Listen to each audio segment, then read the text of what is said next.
Buenos días, buenas tardes, buenas noches. Bienvenidos a Psicoterapia para Llevar. En este quinto episodio de esta temporapia, venimos regresando de vacaciones de Semana Santa y venimos regresando de nuestro tour gira exitosísimo por Toluca en el TEC de Monterrey, que nosotros nos sentimos, bueno, pero como el reencuentro de Menudo. Así nos sentimos nosotros, señores, como si, no sé, como si hubiera resucitado Freddie Mercury. Así nos sentíamos nosotros con auditorio lleno.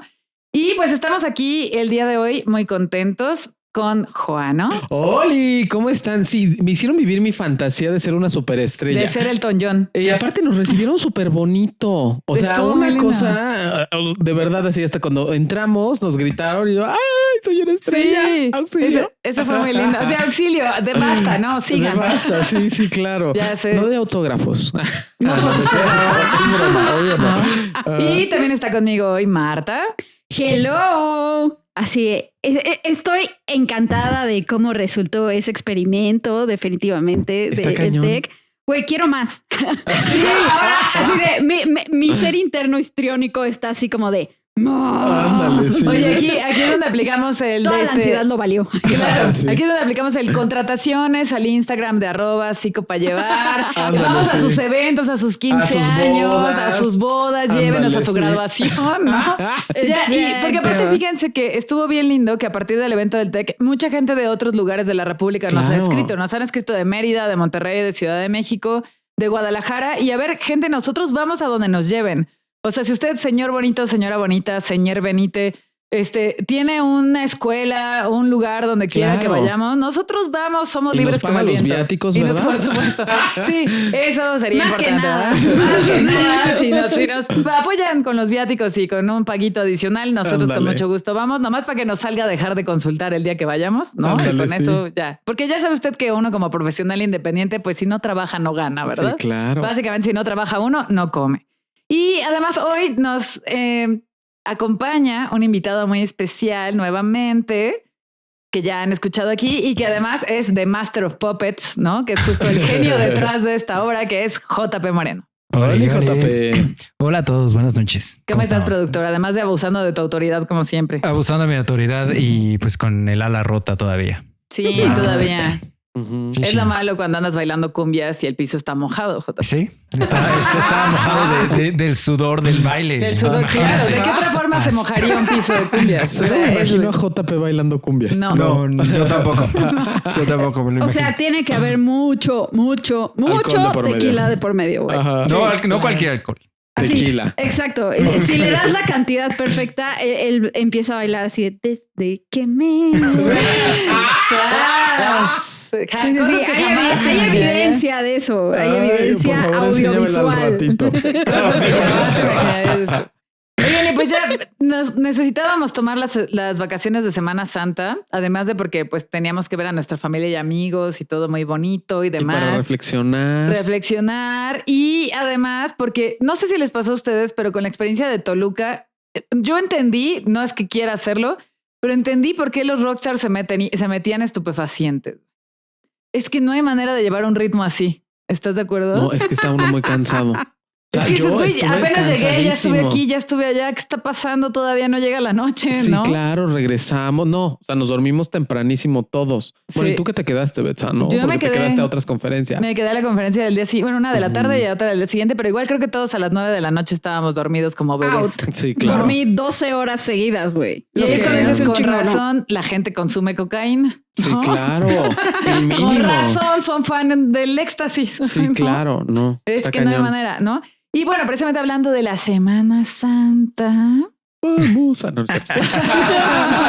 Cuéntanos, Marta, cuéntanos. 3, 4. Vamos a bailar la cumbia. Vamos a bailar la cumbia. Terrible. Sí, evítalo. No voy a dejar. Lo bueno es que no nos van a demandar por derechos de autor. Marta fue la que consiguiera suficientemente afinado. Como no lo fue, no nos van a...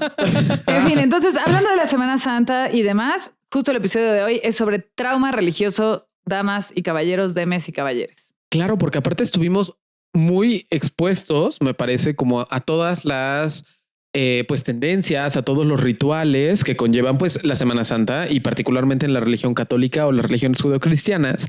Pero hoy vamos a hablar de todo lo que conlleva o todo el impacto fisiológico, psicológico y emocional que tienen, digamos, como todos estos rituales. Y una cosa importantísima que sí me parece hacer como de inicio, como una primera aclaración.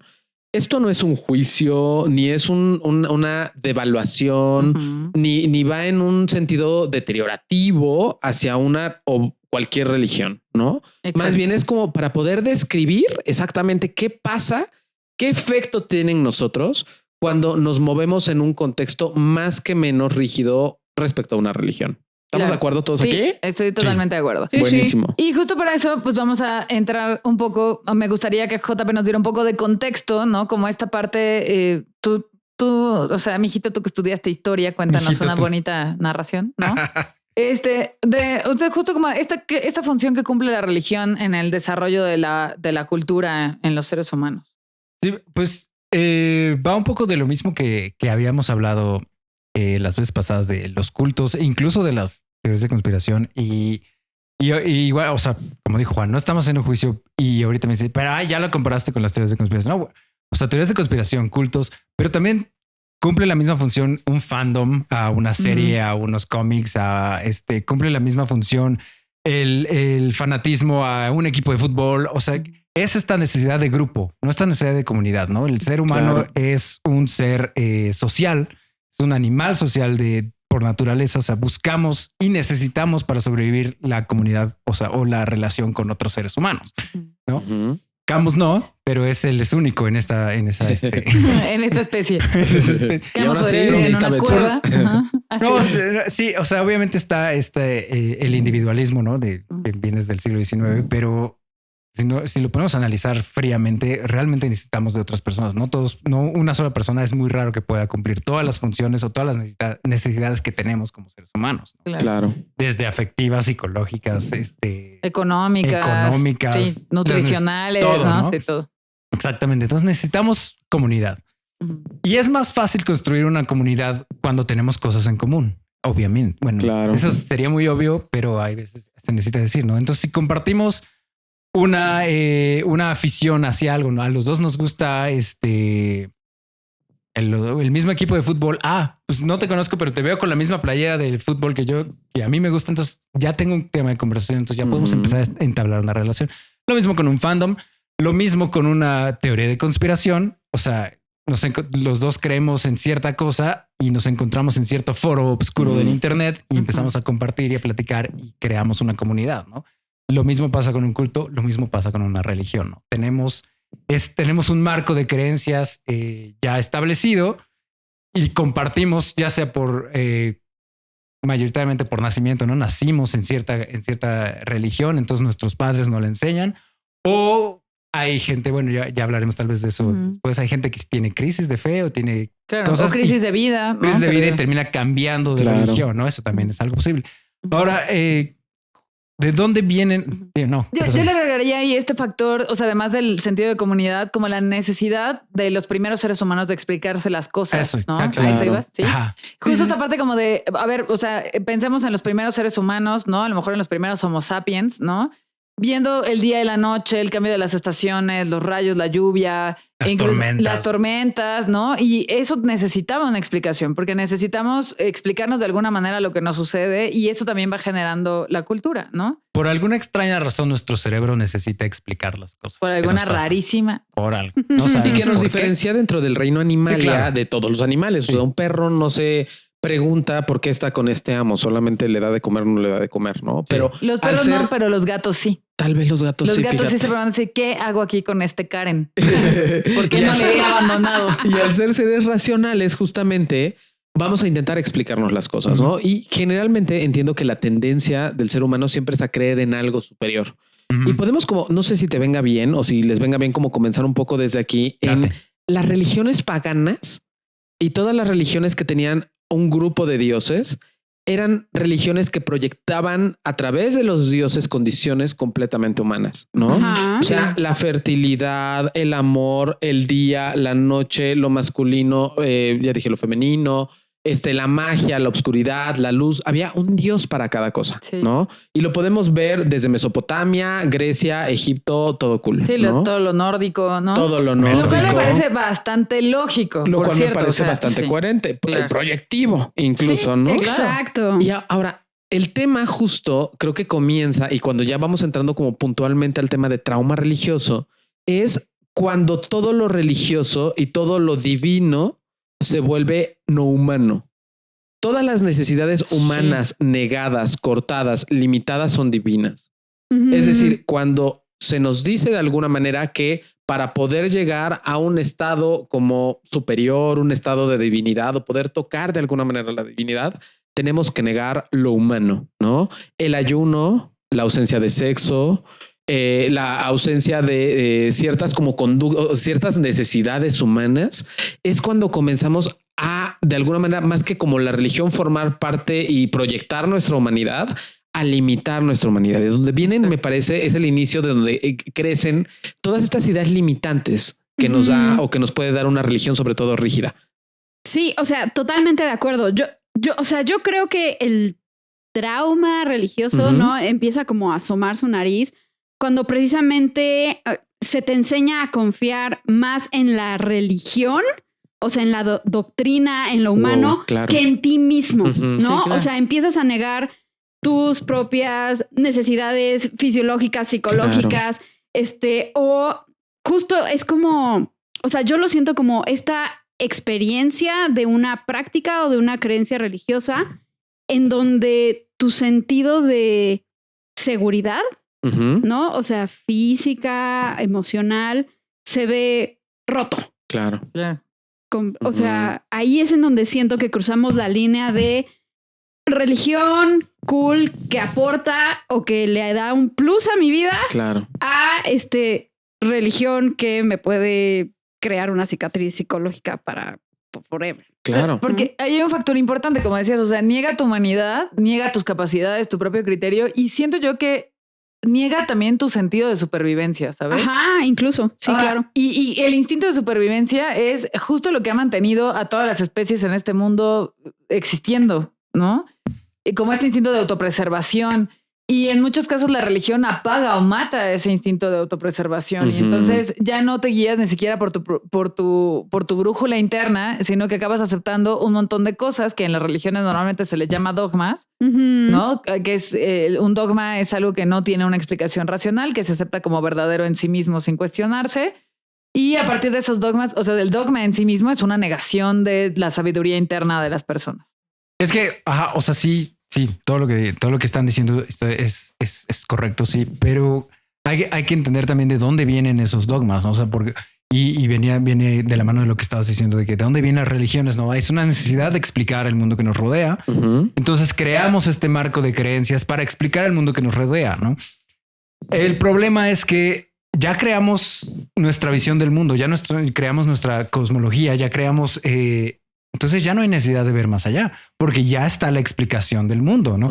Y sea la religión que sea, o sea, puede ser desde las primeras religiones creadas hasta las religiones más modernas del siglo XX. Es esto mismo, o sea, es una explicación total del mundo. Eso es lo que a veces como que no cachamos o lo decimos tal vez muy de paso, ¿no? Ya están todas las respuestas dadas aquí. Entonces, si tú tienes un problema que se sale de este marco que ya tenemos, entonces como, no, a ver, espérate, no, ese problema no existe porque ya está la totalidad de las respuestas aquí adentro. ¿Por qué te quieres salir? Sí, ¿no? O como, ¿por qué dudas? ¿Por qué dudas? O sea, solamente Dios y los ministros de su iglesia te pueden guiar y tienen todas las respuestas. Como, claro. Exactamente. ¿No? Que ahí justo cuando dices, a ver, si ya las respuestas están, ya la religión pierde, o sea, como que llega a su caducidad. Justo de ahí, ya no me quiero poner existencialista y nihilista, pero o sea, justo de ahí saca Nietzsche la idea de Dios ha muerto, ¿no? O sea, en el momento en el que ya no es necesario tener un Dios para explicar las cosas, la idea de Dios, del Dios que usted quiera, ¿no? No me estoy refiriendo al Dios católico necesariamente. Ponga usted a Odín aquí si le viene bien, ¿no? Pero la idea de un Dios ya no es vigente, porque ya no hay necesidad de explicar ese tipo de cosas. Ajá, o sea, y entonces, bueno, como tenemos entonces el marco, tú te quieres salir... Entonces empiezan todos los problemas, ¿no? O sea, y es cuando entra el trauma religioso. O sea, si yo, por ejemplo, tengo mi religión que no vamos a nombrar ninguna, pero mi religión no tolera formas de amor distintas a la de un hombre y una mujer. ¿No? Pues qué horror, J. Entonces, exactamente. Entonces, si a mí me gusta otro hombre, entonces ¿qué hago? Estoy mal, ¿no? Y claro, estoy mal. Y no solamente estoy mal, o sea, tenemos que entrar en esta mentalidad de que estoy mal y el creador de este universo me creó mal, ¿no? Entonces toda mi cosmovisión del mundo está mal porque yo estoy mal. Entonces, ¿qué hago? ¿No? Entonces me niego a mí mismo como persona, me niego a mí mismo como ser de este mundo y entonces me excluyo de la sociedad o me mato. Y todos a mi alrededor parece que están bien con esto. Entonces yo soy el que estoy mal. Y entonces ahí empieza pues esta ruptura, ¿no? Con el dogma religioso y es cuando hay los problemas que ustedes ya saben. Ok. Los problemas de los cuales nosotros nos encargamos. ¿no? Okay. Sí. A ver, partamos también de la idea de que por naturaleza humana todos necesitamos sistemas de creencias. O sea, el sistema de creencias es completamente humano, ¿no? Todos tenemos y todas las creencias. Hasta el no tener un sistema de creencias es un sistema de creencias. Exactamente. Y todo sistema de creencias es limitante. O sea, todo sistema nos limita. ¿No? Un sistema de creencias, inclusive, por ejemplo, basados como en la ciencia positivista, también tiene una limitante, ¿no? Claro. O sea, porque deja de mirar otras formas como de creencias. Vamos, es lo que es. Ahora, ya de ahí vemos que cuando este sistema de creencias te limita a ti como ser humano y a poder ser tú tu propia persona a criterio y que puedas ser tú la brújula de tu vida, es cuando comenzamos con los problemas, ¿no? Y entonces podemos definir exactamente qué es el trauma religioso. Trauma religioso, bueno, podemos tener como diversas acepciones, pero una es todo el efecto que tiene física, emocional y socialmente un sistema de creencias sobre una persona al rebosar, al llenar o al... ¿Cómo se dice? Como cuando es demasiado para alguien. Sobrepasar los recursos de la persona. Es decir, cuando un sistema de creencias religioso me hace a mí sentir exacerbado, sobrepasado. Sí, fuera de la ventana de tolerancia. Fuera de la ventana de tolerancia. Y aparte me hace sentir inseguro. O sea, me hace tocar grados elevados de inseguridad por hacer o no hacer cierta cosa. Entonces es cuando podemos decir que hay trauma religioso. Ejemplo típico, claro, para que quede como clarísimo.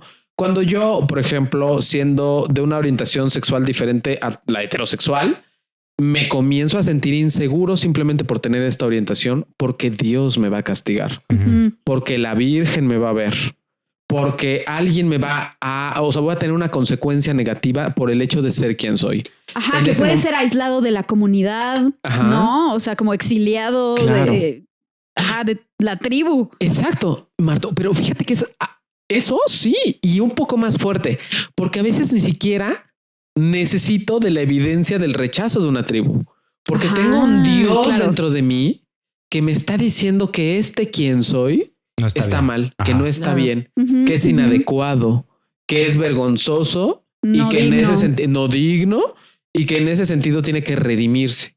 Parte del trauma religioso también conlleva una necesidad de redención, de buscar ciertas maneras para poder redimir que soy.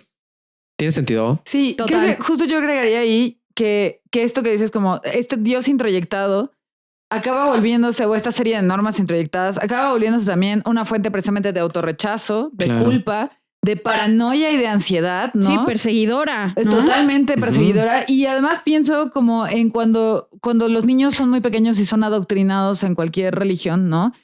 Sobre todo en estas religiones monoteístas donde hay esta idea de Dios te está viendo todo el tiempo, Dios está presente en todas partes, ¿no?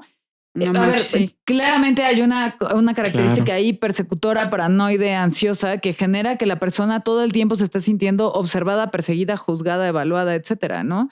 Y eso también coarta completamente la libertad de elección. O sea, si yo no puedo decidir... yo me acuerdo que cuando era niña, me acuerdo mucho que una de mis tías, que era muy, muy, muy católica, me estaba diciendo, es que Dios te ve siempre, Dios te ve en todas partes. Y me acuerdo que mi primera pregunta de niña de 5 años fue, ¿Dios ve cuando voy al baño? ¿No? Y me acuerdo que mi tía, sí, ve todo. Y me dio de verdad Yo creo que va a haber sido como mi primer episodio de ansiedad. Y ahí empezaron mis rasgos para no. Sí, porque claro. O sea, recuerdo haber sentido, fíjate que recuerdo muy bien haber sentido mucha vergüenza. No, porque eso que era algo para mí tan privado, ¿no? Esto, obviamente, cuando fui creciendo ya, afortunadamente en la adolescencia era atea, pero cuando tenía compañeras muy religiosas yo les preguntaba como de, ay, entonces Dios ve cuando tienes sexo, ¿no? Y era como de, ¿cómo te atreves? Claro que no. Y es como, pero es que si Dios lo ve todo. O sea, es que además entiendes cómo hay una disfunción de la sexualidad a partir de las religiones, porque si tú tienes la idea absolutamente persecutora que Dios, la Virgen, los santos, Odín, Alá, Yahvé, quien tú quieras, te está viendo todo el tiempo y está juzgando todo lo que hagas, nunca hay una posibilidad de ser natural y de fluir, ni siquiera en la intimidad, ¿no? Y debe ser un martirio. Claro. Pues sí, eso es una... en tu oreja, ¿no? Sí, o sea, tener algo, o sea, alguien que está atrás de ti y aparte de todo desde una perspectiva como de juicio y también de castigo. Sí, de castigo. Fíjate que eso también me parece, JP, podrás como corregirme, pero me parece que es un tema muy latinoamericano y muy como de la conquista. El Dios y sobre todo en la religión, aquí sí quiero decir como católica, tiende a ser como mucho la proyección desde el castigo y del sufrimiento. Sí, claro. Recuerdo que una amiga francesa que viene aquí a México en algún momento me decía, está muy cañón todos los crucifijos y deja tú los crucifijos, todas las proyecciones sangrientas de Dios y de Cristo. Y yo decía, pues así es, ¿no? O sea, pues eso se ve en las iglesias. Ajá. Es muy común. Me decían, no, güey. Bueno, no me decían, no, güey. Me decían de otra manera seguramente. Pero me decían... Vámonos, no, me decían, no, es que eso es muy latinoamericano. Porque en otros lugares, en Europa, por ejemplo, o sea, tú ves la religión y no la ves tan sangrienta. O sea, no ves figuras como de tanto sufrimiento como las ves en México y sobre todo como en Latinoamérica, porque he visitado varios lugares de Latinoamérica y decía, claro, tiene mucho sentido porque aparte el Dios y el Cristo introyectado en los mexicanos y en los latinoamericanos tiene que ver mucho con esto, con el castigo. O sea, y obviamente también tenemos que tener en cuenta que la religión en Europa, al menos la católica, tiene al menos 1000 años más que acá, ¿no? Ajá. Entonces ya hubo cierta movimiento, cierta evolución y además en específico Francia pues ya pasó por muchos movimientos completamente seculares que eliminaron muchas de esas cosas, ¿no? Okay. Pero aquí sí, pero al mismo tiempo sí, aquí en México justo nos llega la religión y en específico la religión católica en su momento más extremo. Horrible. En su momento más fundamentalista y más extremista y de cierta manera nos quedamos con muchas de esas cosas hasta el día de hoy. Y se marca mucho la diferencia también porque al menos en las religiones, en prácticamente todas las religiones mesoamericanas que eran más o menos la misma en diferentes formas a lo largo de toda Mesoamérica, no existía tal cual el concepto de bien y de mal. No. Como lo existe en el catolicismo, ¿no? O en una perspectiva occidental. O sea, todo es necesario. O sea, si te pasa algo malo, bueno, pues te pasó porque así es la vida. O sea, porque las cosas malas pasan, así como pasan las cosas buenas, ¿no? Y así como te pasó algo bueno, te pasa algo malo y viceversa, ¿no? O sea, como que había este entendimiento de que, bueno, hay cosas buenas y hay cosas malas. Que suena bastante lógico. Suena bastante lógico. Y también era un concepto religioso al mismo tiempo, ¿no? Porque todos los dioses tenían su dualidad contraria, ¿no? Todos los dioses había un dios de vida, un dios de muerte, un dios hombre, un dios mujer, un dios del día, un dios de la noche. Sol. Exactamente. Todo tenía su contrario, todo era dualidad. Entonces, si algo era bueno, entonces va a haber su lado malo y viceversa, ¿no? Y esa era una idea religiosa también. Pero llega el catolicismo con la idea de no, o sea, hay cosas que son malas y si las haces o si te pasan o es porque algo hiciste mal. O porque tú eres malo. Porque tú eres malo y si las haces te vas a ir al lugar malo. Ok. ¿No? Entonces sí hay, o sea, y ahí entra esto de la culpa y todo eso que comentaba tu amiga. Claro que sí. Y además ahí le agregas otro factor que no es solamente, a ver, si hay actos malos y si tú haces esas cosas malas te vas a ir a un lugar malo, sino que además, como eso no era suficiente, entonces crean esta contraparte absolutamente terrorífica, ¿no? Que en las religiones de la tradición judio-cristiana, pues es el demonio, ¿no? O el diablo. O sea, hay que personificar la maldad de alguna manera para que esto te dé más temor, donde además también esa maldad todo el tiempo te está viendo, todo el tiempo te sigue a todas partes, todo el tiempo te está tentando. Te está tentando, ¿no? Y de nuevo, señores, la paranoia, ¿qué onda? Claro. ¿No? Sí, y además hay algo bien interesante. O sea, si ustedes leen la Biblia, al menos el Viejo Testamento, no hay ninguna mención del infierno. No habla de nada, claro, sí, ¿no? De eso no. Entonces es como, a ver, entonces ¿de dónde estamos sacando? Sí, no hay. No hay Sí, no hay ¿Cómo? De hecho, la idea, o sea, la idea que hay como tal de cielo e infierno, la sacan de la obra de Dante Alighieri. O sea, esta él idea, es el que la establece. Él establece eso. O sea, ¿no hay un infierno en la Biblia? No en el Antiguo Testamento. En el Nuevo Testamento me parece que sí. Iba a decir el primer libro, por eso no va. No. O sea, hay 5 libros primero. Sí, ese sería el Génesis. Tienes toda la razón. Sí, es cierto. Mis clases de catecismo rindieron fruto. En el Antiguo Testamento no hay mención del infierno. O sea, es hasta que hay esta imagen con llamas del infierno, del purgatorio y del cielo con nubecitas de Dante Alighieri en la Divina Comedia. Que es cuando se como que cuajan estos simbolismos. Los 7 infiernos, los 7 círculos, ¿no? Sí, exacto. Ajá. Okay. O sea, si ya nos vamos a poner muy, muy nerds al respecto, me parece que es el concilio de Nicea, que no me acuerdo del año, que ya sería demasiado. Es donde se establece. Es antes del año 1000, pero la verdad es que no recuerdo exactamente.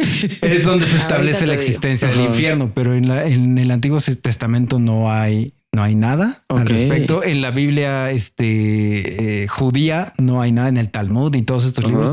325. Ándale, exactamente. Sí, después de Cristo. Año 325 después de Cristo. Ahí es cuando se establece la existencia del infierno, al menos para el cristianismo, ¿no? Ustedes no lo ven, damas y caballeres, pero Juan tiene la boca. Así que toda la vida me han mentido. No, estoy pensando, nunca pensé que ustedes sabrían como muchísimo más de religión que aquí su servidor que les puede recitar el credo. Pues es que mira, yo te puedo recitar la oración que me pidas, ¿no? Y a diferencia de muchos católicos, yo sí he leído la Biblia y he estudiado la historia del catolicismo de las religiones.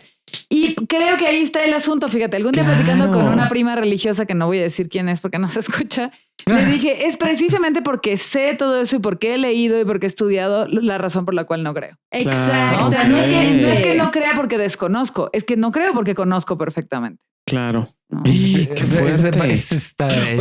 Perdón, rápido. Sí. Es la frase esta, ¿no? Yo soy ateo, gracias a Dios. Y gracias al catecismo y a las escuelas católicas en las que estuve, soy atea. Yo era exactamente lo que iba a decir. Si le puedo agradecer a una institución por mi ateísmo es a mi escuela, güey. Oye, pero entonces, digamos, como esta mirada del cielo, del infierno, y todos estos modelos tan rígidos, ¿qué dicen de nosotros los seres humanos? ¿No? Sobre todo por este marco de creencias al cual constantemente parece que nos tenemos que ir hacia uno o hacia otro, ¿no? O más bien tender siempre hacia uno, ¿no? Pues como que somos muy masoquistas, ¿no? Y nos encanta que nos castiguen y nos maltraten y nos condenen y purguemos nuestras culpas. O sea, pero existe precisamente el otro lado. O sea, yo creo que el problema y con el tema que estamos viendo hoy es más bien que alguien agarre eso, ¿no? Y lo use para abusar o para humillar o para amenazar o para cualquier propósito nefasto que tenga. Claro. ¿No? Y también, o sea, se me hace muy interesante la pregunta que haces, Juan. O sea, ¿qué dice de nosotros? Yo creo que dice más bien que, o sea, somos realmente no nos encanta complicarnos la vida. O sea, o sea, eso es muy lógico. O sea, yo busco una pregunta y agarro, o sea, tengo una pregunta de lo que sea y agarro Google y a Google, ¿qué es esto? ¿No? Y le pregunto y me da luego la respuesta. Queremos respuestas rápidas y fáciles para los problemas. Y a veces hay problemas que son demasiado complicados como para tener una respuesta de sí y no. Y nosotros queremos una respuesta de sí y no. Y esto se traduce no solo en la religión, que se traduce, por ejemplo, en la historia. Queremos a fuerza tener héroes o villanos, ¿no? Claro. No puede ser alguien... Pues alguien, o sea, fue un ser humano que a veces fue héroe, a veces fue villano, a veces cosas buenas y cosas malas. No lo puedes catalogar. No, queremos catalogar héroes o villanos. ¿Qué fue? ¿Fue bueno o fue malo? En esta guerra, ¿quiénes fueron los buenos? No, a ver, no necesariamente hay esa sencillez. De hecho, casi nunca la hay. Y sabes que yo creo que, bueno, ahorita que me dicen esto me hace pensar esta necesidad que tenemos los seres humanos. Sí, de como no pensarlo demasiado puede ser, pero también como de certidumbre. Sí, claro. O sea, como de sentirme seguro. Sí, como de que estoy del lado correcto. Estoy del lado correcto. Y de que si hago las cosas bien, todo va a salir bien. Y ahí hay un punto que me parece bien fuerte, porque lo que veo constantemente es esta pregunta en consulta de por qué si soy una buena persona me pasan cosas malas. Claro. O al revés, como de repente conozco a esta persona que es de la... Porque nadie me dice soy una mala persona, no me toca, no. Pero esta persona que es de la cachetada y le pasan cosas buenas. O sea, ¿por qué? Sí, ¿por qué? Y creo que esta necesidad de certidumbre, ¿no? Necesidad de certidumbre, de saber si estás en el lado correcto. Pero el problema grave aquí es que los nazis creían que estaban del lado correcto. Ajá. ¿No? El Ku Klux Klan creía que estaba del lado correcto. La Inquisición creía que estaba del lado correcto. Claro. Los republicanos en Estados Unidos creen que están del lado correcto. Los morenistas creen que están del lado correcto. Y al final ese viene de nuevo a la raíz del problema. O sea, que al final quisiera hablar un poquito más de cómo evitar este tipo de pensamientos. Ajá. O sea, queremos certidumbre, necesitamos certidumbre para no perder la cabeza. Yo supongo que ustedes sabrán más del asunto si alguien no tiene certidumbre, ¿no? Pero necesitamos certidumbre, necesitamos estar seguros de lo que creemos, ¿no? De dónde estamos parados. Pero el problema aquí es que, o sea, el problema de la certidumbre es que si yo estoy completamente seguro de algo, todo es válido. No es lo que decíamos igual en el programa de los cultos, en el programa de las teorías de conspiración. Si yo estoy completamente seguro que Dios, el creador del universo, el ser supremo, o sea, que nunca se equivoca, está de mi lado. Claro, y está contigo siempre. Claro. Todo es permitido. Sí, no hay límites de nada. O sea, no hay límites de nada. Entonces lo que yo haga, porque él está de mi lado, lo que yo haga está bien. Fíjate que de repente pienso en eso y pienso yo como persona atea sola en el universo, en la incertidumbre y el vacío, pienso que debe estar bien chido saber que hay alguien contigo todo el tiempo, ¿no? O sea, llámelo como quiera, que te valida todo lo que haces y que entonces no hay manera de refutar tus acciones porque todo está bien. Supongo que esa gente se la pasa mejor que uno en su eterna incertidumbre, ¿no? Pero espero que sí, porque pues supongo. No sé, a lo mejor ahí, por ejemplo, podemos estar hablando de Torquemada, por decir algo, ¿no? O de cualquier inquisidor así súper rigidísimo. Pero también hay como una escala de grises, ¿no? Y a lo mejor puedo estar hablando de Torquemada y el otro polo Betsa. ¿No? Así como muy clara. Sola en el existencialismo. No. O sea, como muy clara de que la otra escala Betsa me imaginé yo flotando como el Chems, ¿no? Así yo en medio de la nada, yo así en medio de... Ándale. No puede ser.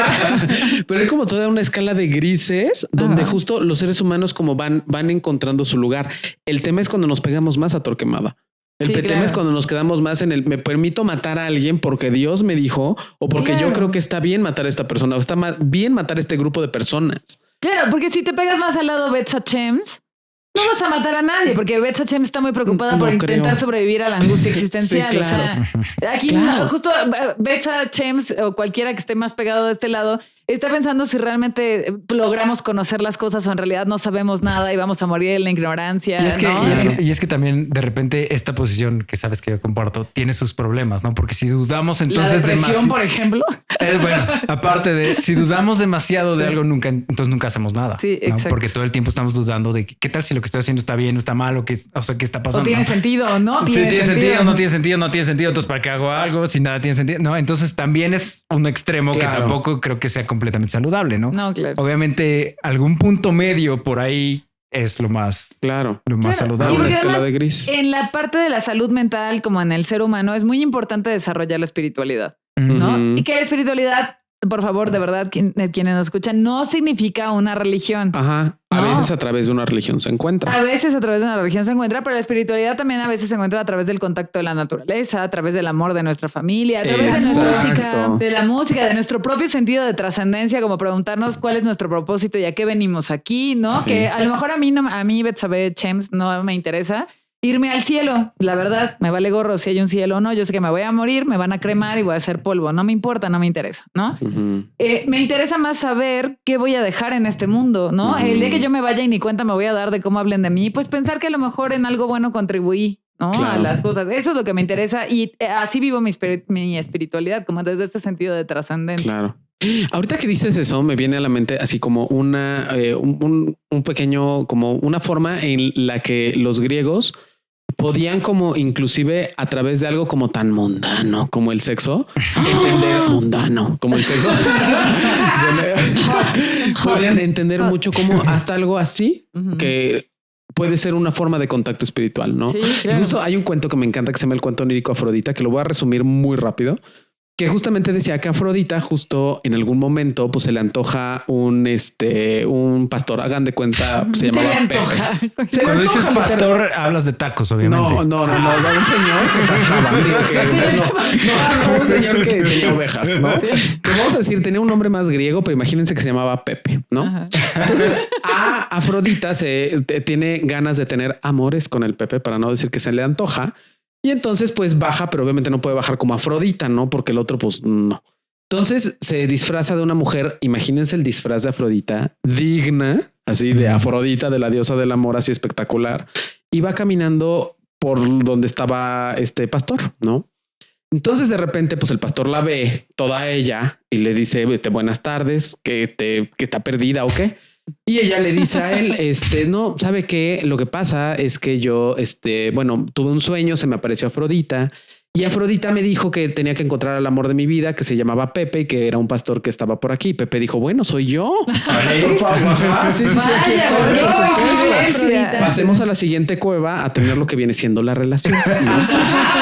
Pasan a la siguiente cueva y entonces pues están en pleno acto cuando de repente entra un viento por la cueva y le quita el disfraz a Afrodita, pero ella estaba con todo. Uy, ¿no? Qué metafórico que le entra el viento por la cueva y se le cae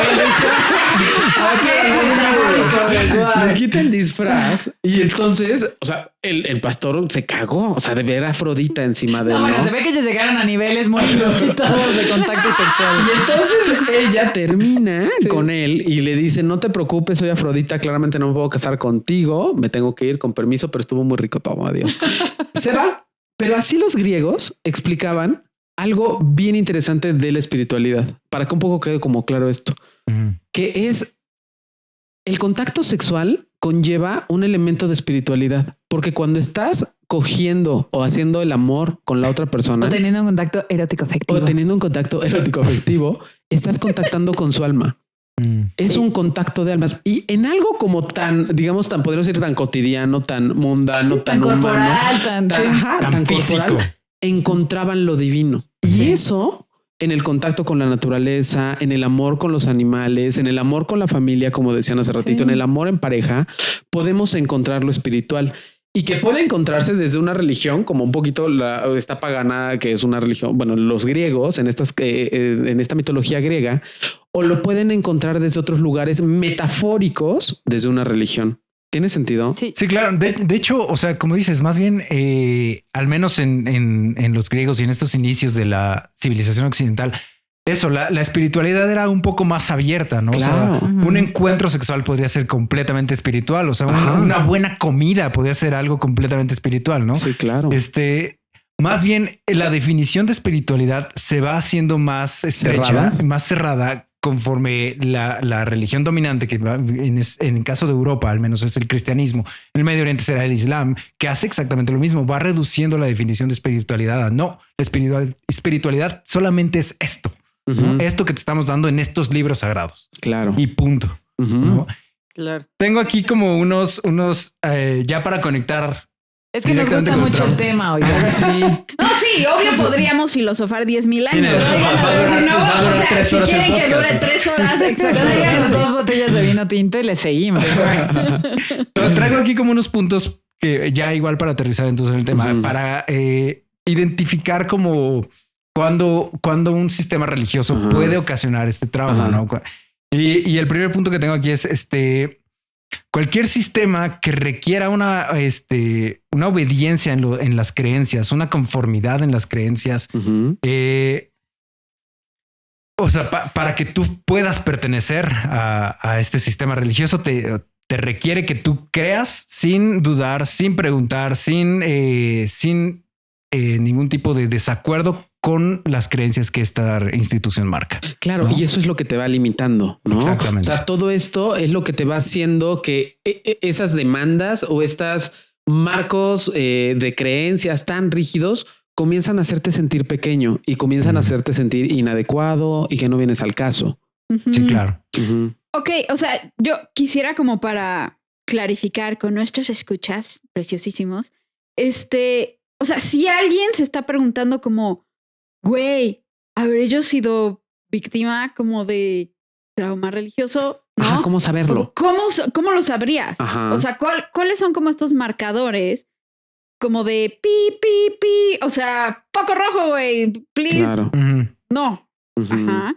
O sea, yo siento que por decir, uno de los más clásicos es el aislamiento, ¿no? O sea, si tu religión o si tu líder religioso, ¿no? Aplica como estas cuestiones de, a ver, aléjate de amigos, familia, información, ¿no? Que contradiga las creencias o que no sea parte de nosotros. Claro. Primer foco rojo. Ajá. O sea, como esta parte de la cienciología. ¿Sí? Tú claro. estabas viendo el documental sí. A mediodía. No, que existe. ¿Cómo le dicen a las personas que no son como personas supresivas? Ajá, suppressive person. Suppressive person, ¿no? Sí. O sea, pero cuéntenme bien la chisma. O sea, ¿qué onda con la, ¿cómo se llama? Con cienciología. A ver, ¿había escuchado algo? De hecho, justo una de mis recomendaciones de hoy es este documental. Okay. Al ratito les digo bien cómo se llama y de dónde sale. Pero bueno, la cienciología es básicamente una religión. Se volvió religión a fuerzas, ¿no? Digamos, pero es una religión. Se volvió religión porque querían evitar impuestos, güey. Claro, o sea, pero es una idea que sale de la mente de L. Ron Hubbard, que fue un escritor de ciencia ficción durante el siglo XX. O sea, nomás escritor de ciencia ficción, güey. Y o sea, este es un dato muy curioso. Tiene el récord Guinness es la persona con mayor número de libros publicados. Ok. Ajá, creo que son más de 1000. Okay. O sea, está cañón. O sea, eso nos habla de la imaginación que tenía y la capacidad de escribir que tenía, ¿no? O sea, sí era un cuate que, o sea, literalmente tú ves videos de él y empieza a hablar y te cuenta que no, es que yo pasé noches viviendo con bandidos en los desiertos de Mongolia y luego también casé con tribus pigmeas en las Filipinas y o sea, dices, por supuesto que claro que no. Sí, un mitomanazo.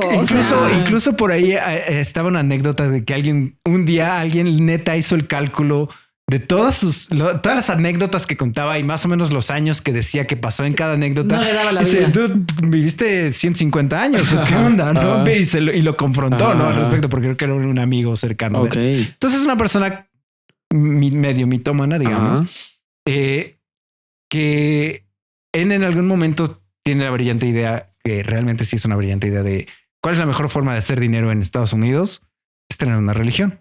Porque en Estados Unidos y creo que en varios países también las religiones están exentas de impuestos, ¿no? Entonces todas las ganancias que recibamos, todas las donaciones que nos den los feligreses se van directo a mi bolsillo y no le tengo que dar un peso a nadie, $1 a nadie. Vámonos. ¿No?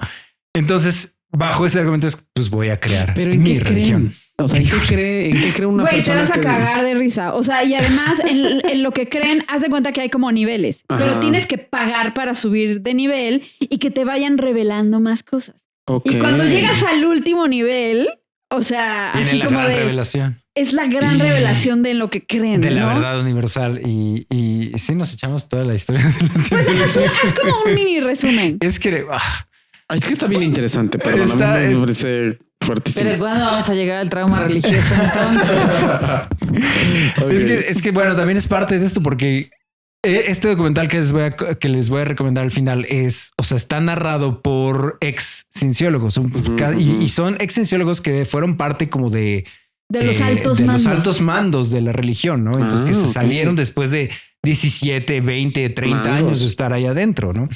Y entonces, y ellos te decían, o sea, obviamente yo pago mis niveles y sí voy avanzando y voy subiendo en la escala social, la jerarquía de esta religión. ¿Pero en qué creen? Y llegas al nivel 8, no me acuerdo qué nivel es. Y entonces, bueno, te vamos a revelar la verdad universal.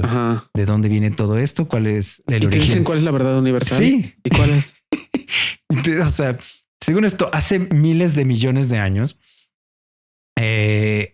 había una sociedad interestelar que vivía y se vestía y manejaba automóviles y tenía una forma de vida muy similar a la de Estados Unidos en 1950. Porque esa es la época en donde vivía L. Ron Hubbard. Pero esta sociedad sufría de sobrepoblación. Entonces el líder supremo de esta sociedad, que se llamaba Zenu, dictaminó que, hay demasiada sobrepoblación. Vamos a tomar a grandes segmentos de la población, los vamos a subir a aviones interestelares. Todo esto es neta, ¿eh? O sea, no es, suena que no, pero sí es neta. Vamos a subir a este exceso de población a aviones interestelares y los vamos a mandar a un planeta lejano y desconocido que resultó ser la Tierra, y los vamos a aventar a los volcanes de este planeta para deshacernos de esta población en exceso que tenemos, ¿no? Entonces, dicho y hecho, avientan a la población a los volcanes de la Tierra, y los espíritus, las almas de esta población que avientan los volcanes, pues, o sea, el espíritu se libera, o sea, se muere el cuerpo de esta persona, se liberan los espíritus, y esos espíritus andan vagando desde hace millones de años en la Tierra, y son lo que hoy en día causan todos nuestros problemas emocionales. Son los responsables de todos los problemas emocionales y todos los problemas psicológicos que existen. Porque como andan vagando por la Tierra, se te meten en tu cuerpo y entonces te causan ciertos dolores, te causan depresión, te causan ansiedad, te causan... Y los cienciólogos tienen unos como procedimientos a los que llaman auditorías, que son como una forma torcidísima y horrible como de terapia. Ajá, en donde como que te exorcizan de esos como espíritus. Les llaman thetans. Ajá, y no sé cómo se traduzca. Todo lo que dices en esas sesiones de auditoría se graba. Y obviamente, no hablando de que los que son cienciólogos son personas, actores, políticos, sí, Nicole Kidman, Tom Cruise, pues obviamente es información que se usa luego para extorsionar, chantajear, controlar perfecto del trauma religioso, justamente porque terminas creyendo en algo completamente completamente irracional, que no, o sea, pero que te termina limitando de esta manera. Y al final, y lo que hace la religión es que obviamente te revelan todo esto que es completamente absurdo. Ya que avanzaste X número de niveles, pagaste tanto dinero, entonces ya estoy tan adentro de esto. Todos mis amigos están en la religión, toda mi familia, incluso, o sea, mi esposa, mis hijos ya están adentro. No me voy a salir. Claro. ¿No? Y si amenazas con salirte, o sea, justo eres como llamado esta persona supresiva. Y entonces toda la comunidad corta relación contigo. Ajá, aunque sean tus hijos, tus papás, tu esposa, bla, bla, bla. O sea, todo. O tú tienes para pertenecer tal cual, tienes que cortar relación con toda persona que no crea en lo mismo. Lo cual puede sonar bastante absurdo, pero si lo piensas con detenimiento, ¿cuántas diferencias hay con las otras religiones vividas en 1950? No, vividas ahorita. Yo te diría, a ver, ¿cuántos cristianos evangélicos que pertenecen a la comunidad LGBT, sus familias los abandonan, los desconocen y los cortan para siempre? De con esta cultura de la pureza, ¿no? Por supuesto. Sí, claro. O sea, no suena tan lejano lo que hay ahorita en muchas. Nomás lo que cambia es el discurso o como, digamos, la justificación. Sí. Pero que si lo pensamos con detenimiento, también, o sea, la judeocristiana, si no es la que se caracterice por ser la más racional del mundo. Ninguna. Es que ninguna, Juan. O sea, claro. Aquí cuando de pronto la gente piensa que estamos criticando la religión católica, es como, no, estamos criticando todas las religiones, porque ninguna religión se sustenta en algo racional. O sea, están sustentadas en narrativas, en mitos, en historias, en parábolas, en metáforas, o sea, no. Claro. O sea, es que explícame, o sea, de verdad es como invito a nuestra audiencia a que nos dé una religión que esté sustentada en algo lógico. Sí. Y a ver, o sea, estamos hablando como de este tipo de cosas que son como, o sea, pueden sonar como más obvias o algunas más exóticas, pero hay cosas más sutiles que pueden también contar como trauma religioso. O sea, por ejemplo, prohibirte o negarte atención médica o psicológica porque solamente Dios puede sanarte, ¿no? Claro. Esa es otra de las o sea, de las red flags que estaba comentando. O sea, cualquier organización o cualquier institución, ya sea religiosa o de cualquier otra índole, que te prohíba o te condene. Te condene por buscar ayuda o buscar en específicos ayuda en cuanto a salud o médica fuera de la religión. O sea, si te condena por eso es como... Es una sí. O sea, red flag, ¿no? Aquí es yo he leído así casos de, ya sabes, bebé que se murió de no sé qué cosa porque sus papás decidieron rezar en lugar de llevarlo al doctor, güey. O sea, a ver... Bueno, ¿o cuánta gente han recibido ustedes en terapia? A mí sí me ha tocado que llevan 20 años con depresión y que intentaron encomendarse a Dios para que les quitara la depresión o probaron una nueva religión New Age que con eso se les iba a quitar la depresión y que al final acaban en tratamiento psiquiátrico psicoterapéutico, que es la parte científica, porque obviamente ni los New Age ni las religiones antiguas te van a quitar la depresión. Sí, claro, ¿no? Y además acaban en esa situación por una onda de estigma, ¿no? Como de, no, es que la psiquiatría, y es que los terapeutas, y es que bla, bla, bla. Y entonces, vaya, caemos en esa situación. Por decir, también en una de las recomendaciones que yo traigo está el caso de una chica que pertenece a una comunidad judía súper ultra mega ortodoxa, y se les niega el acceso a cualquier, o sea, a la educación del siglo XXI, güey. ¿No? O sea, son gente que no tiene acceso a internet, a un chorro de libros, a ciencia, a bla, bla, bla. Entonces, por decir, o sea, las verdades de cómo funciona el cuerpo humano, el universo, claro. Sí, no existe. O sea, los astros, bla, bla, no tienen ni idea. Y eso a mí se me hace una forma de abuso. O sea, el que tú le niegues a la persona información certera sobre la realidad en la que vive, ¿qué mamadas son esas? Sí, claro.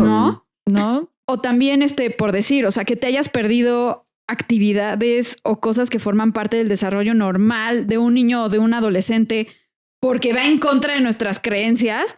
O sea, yo tengo por decir mucha gente que ay, ¿qué religiones son testigos de Jehová? Sí, testigos de Jehová. Los que no celebran ni cumpleaños ni nada. O sea, cualquier tipo de celebración, fiesta, bla, bla, bla, está prohibida. Ajá. Y entonces tienen este trauma horrible de nunca he celebrado mi cumpleaños. No, sí, claro. O nunca, o las veces que por lo que sea he estado en una fiesta siento enorme culpa, ¿no? O sea, y siento que lo tengo que esconder o siento que, o sea, son cosas como más chiquitas. Sí, que parecerían no tan entre importantes, comillas, claro. Pero forman parte justo de este trauma religioso, ¿no? Claro. O simplemente cuántas veces, güey, los que fuimos a escuelas católicas, o sea, que una figura de autoridad haya utilizado su estatus espiritual para abusar de ti psicológicamente o para poner como su voz de autoridad sobre la tuya, negando tus necesidades o tus emociones o tus dudas a las cosas,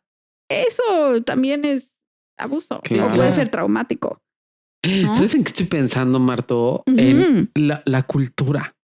Es que también algo que está muy cañón es que hay culturas donde esto está validado por un contrato social que tenemos. O sea, en el occidente libre, entre comillas, pero en el occidente libre nos puede sonar como muy lejano, ¿no? Pero y aún así escuchamos casos. Pero inclusive en el oriente, la tía Pola me estaba contando apenas que cuando fue a Dubái, justo de repente cosas así como era el Ramadán. Aparte le tocó ir a Dubái justo en el Ramadán. En el Ramadán. Y entonces, o sea que literal, así en público no podían ni salir, ni tomar agua, ni comer hasta después de que se pusiera el sol. Sí. O sea, así. Da igual si eres hombre, mujer, niño, enfermo, quien seas. O como imagínate, imagínate esa privación. Y dije, aparte no es una privación de los, voy a decir una religión random de los cristianos, o les pasa a los católicos, o les pasa a los testigos de Jehová. O sea, que es una especie de contrato social que tiene toda una sociedad. Sí. Muy cañón y basado en una religión.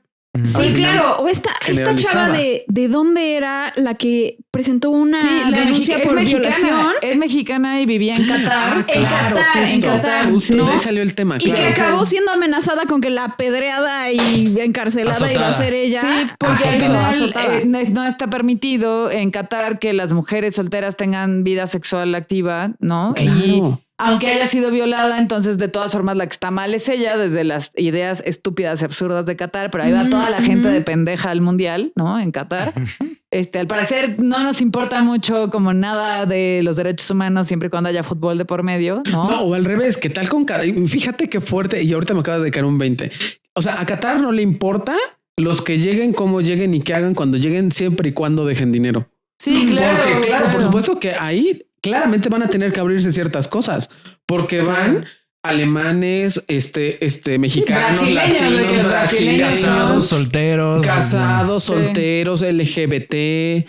Claro, por supuesto. Y les vale gorro. O sea, cuando hay dinero, no les importa, pero el resto del tiempo sí pueden establecer su moralidad. Claro. Y sí, o sea, esta chica que, o sea, tardó muchísimo relaciones exteriores en México a rescatarla, ¿no? O sea. Pero justo, a ver, ahí tenemos un caso muy, muy tangible de trauma religioso, ¿no? O sea, a ver, tú eres una mujer que está en un país ajeno al tuyo, eres violada por un tipejo y además te enfrentas a una pena de lapidación o encarcelamiento por haber tenido relaciones sexuales extramatrimoniales. Me parece, perdónenme, lo más estúpido del mundo, ¿no? Lo más aberrante, pero está perfectamente cobijado en el marco de que son musulmanes y pues así es la ley. Y así se tratan las cosas en casa. Claro, pero esa es nuestra cultura. O sea, a ti, a mí, a Marto, JP, Camus, nos parece un absurdo. Pero imagínate vivir dentro de un grupo de contratos sociales donde te dicen que eso es lo correcto. No, imagínate. Me pregunto, o sea, de verdad, o sea, digamos, como qué marco de referencia puedes tener, ¿no? En ese sentido, porque entonces eso es lo correcto. Sí, y todo lo que se salga de eso es completamente incorrecto. ¿No? Y eso es el trauma religioso. Creo que va justo cuando también tu ser o tu estar o todas las cosas que tú hagas o naturalmente seas o quieras van en contra de este paradigma. Sí, ¿no? Como donde no hay libertad de ser. Donde o sea, no hay el paradigma tiene ser. más peso y tiene una jerarquía prioritaria que tu libertad de ser persona. Efectivamente, claro. Eso se me hace bien importante. O sea, yo lo veo que como que, o sea, algo califica de trauma religioso cuando, o sea, siempre que la doctrina haya sido más importante que el que te sintieras a salvo o que el amor o la ética. Sí.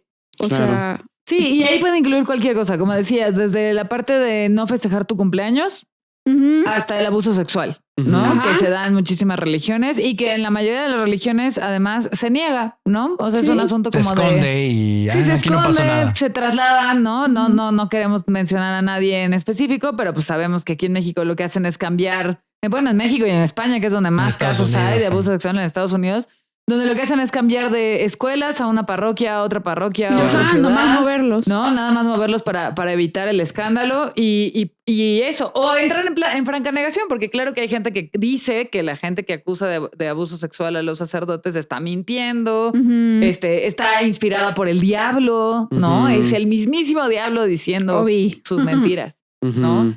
Entonces sí, está muy de nuevo, si yo tengo al ser creador del universo que me está diciendo que lo que estoy haciendo estoy bien, ¿quién eres tú para decirme que lo que estoy haciendo está bien mal? Fíjate, voy a experimentar, voy a hacer un ejercicio psicológico. Espero que no me metan al Batán o a alguna otra institución psiquiátrica. O sea, sí te vamos a meter, no pero se no va a ser por esto. No es que ni siquiera te he hecho mi experimento. Seguro sí me vas a querer meter por eso. Voy a empezar a decretar, la palabra de moda en el New Age. Voy a empezar a decretar que Panchito es el ser supremo, Panchito mi gato negro, es el ser supremo creador de todo el universo y me voy a fundamentar, toda mi opinión y mi actuar va a estar fundamentado en que Panchito está conmigo y me da la razón. ¿Vas a fundar el panchismo? Voy a fundar el panchismo, el panchiteísmo, me gusta. Sí, me gusta. Y voy a fundamentarme en eso. Entonces, la próxima vez que vea a Juan, le diga, Juan, no, quítate, yo voy a usar la cochera. Y Juan me diga, Betsa, me toca a mí. Le voy a decir, no, porque a mí Panchito me dijo que es mi derecho, ¿no? Usar la cochera cuando yo quiera, el de que yo quiera. Y quiero ver que Juan haga algo al respecto, ¿no? No, pues con Panchito nada, ¿eh? No, o sea, ¿le has visto la cara y las uñas a Panchito? Y eso eso lo podemos conectar con uno de los puntos para darnos cuenta cuando una institución, si una de esta institución religiosa o cualquier fe o cualquier lo que quieran, comunidad religiosa, su motivación principal o una de las motivaciones más importantes es el miedo. Entonces igual red flag, ¿no? O sea, el miedo a lo que sea, miedo a condenación eterna, miedo a castigo, miedo a aislarte, como habíamos dicho, ¿no? Del resto de la comunidad. Ajá. Hasta el miedo a la muerte. No sé si ya vieron el documental de Bad Vegan en Netflix, de una chica vegana que cae con un pinche güey esquizofrénico, no sé. Véanla, está muy buena. Y justo ella tenía tanto miedo a morir y a que su perro muriera, amaba tanto a su perro que se engancha en todas las promesas pseudo religiosas fraudulentas de este güey, ¿no? Entonces hasta ese miedo, hasta el miedo a morir, porque además yo nunca he entendido por qué en las tradiciones judeocristianas les causa tanto drama la muerte. Pues si no se supone que se va a ir al cielo, güey, ¿por qué chillan? No, a ver, o sea, está escrito en todos lados el rollo como de no, y entonces trasciendes y llegas y estás a la derecha del Padre, ¿no? ¿Por qué entonces es un drama? No estoy entendiendo, ¿no? Pero justo ese miedo a la muerte justifica un montón de atrocidades en muchísimas religiones, ¿no?